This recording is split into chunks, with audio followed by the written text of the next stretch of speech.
وہ گاؤں جو وقت سے پیچھے رہ گیا۔ شہر سے بہت دور پہاڑیوں کے دامن میں ایک گاؤں تھا، اتنا پرانا کہ اس کے درختوں کو بھی اپنی عمر یاد نہیں تھی۔ لوگ اسے صرف وہ گاؤں کہتے تھے، جیسے نام لینا بھی کسی راز کو چھیڑ دینا ہو۔ اس گاؤں کی صبح اذان سے شروع ہوتی تھی، فجر کے بعد ٹھنڈی ہوا مٹی کی خوشبو لے کر آتی، اور کچی گلیوں میں ننگے پاؤں بچوں کی ہنسی گونجتی۔ ہر گھر کے دروازے پر لکڑی کے پرانے کواڑ تھے، جن پر وقت نے اپنی لکیریں کھینچ رکھی تھیں۔ گاؤں کے بیچوں بیچ ایک بوڑھا برگد تھا، کہتے تھی یہ گاؤں سے بھی پرانا ہے۔ اس کے نیچے بزرگ بیٹھ کر فیصلے کرتے، اور بچے شام کو اس کے سائے میں کھیلتے، لیکن رات کو کوئی اس کے پاس نہیں جاتا تھا۔ ایک خاموش راز۔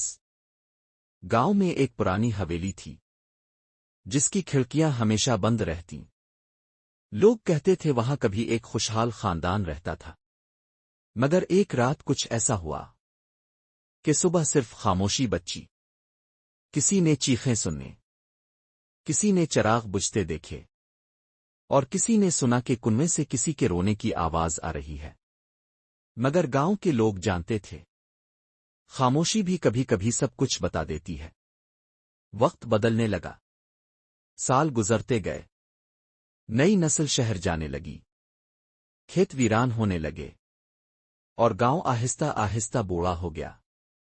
صرف ایک شخص تھا جو کبھی نہیں گیا، دادا سراج۔ وہ ہر شام برگد کے نیچے بیٹھ کر اسی حویلی کی طرف دیکھتا رہتا۔ لوگ پوچھتے، دادا وہاں کیا ہے؟ وہ صرف اتنا کہتا، بیٹا ہر گاؤں کا ایک بوجھ ہوتا ہے، اور یہ ہمارا ہے۔ آخری رات۔ ایک رات طوفان آیا، آسمان بجلی سے پھٹنے لگا، بارش میں کنواں بھر گیا، اور حویلی کا دروازہ جو برسوں سے بند تھا خود بخود کھل گیا۔ دادا سراج اس رات پہلی بار وہاں گئے۔ صبح ہوئی تو گاؤں والوں نے دیکھا، حویلی کا چراغ جل رہا تھا، اور دروازے کھلے تھے۔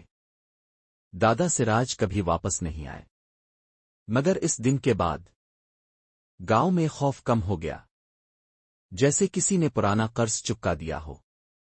اب وہ گاؤں تقریباً خالی ہے، مگر اگر تم کبھی وہاں جاؤ اور شام کے وقت برگد کے نیچے بیٹھو، تو ہوا آہستہ سے کہے گی، یہ گاؤں ختم نہیں ہوا، بس یادوں میں چلا گیا ہے۔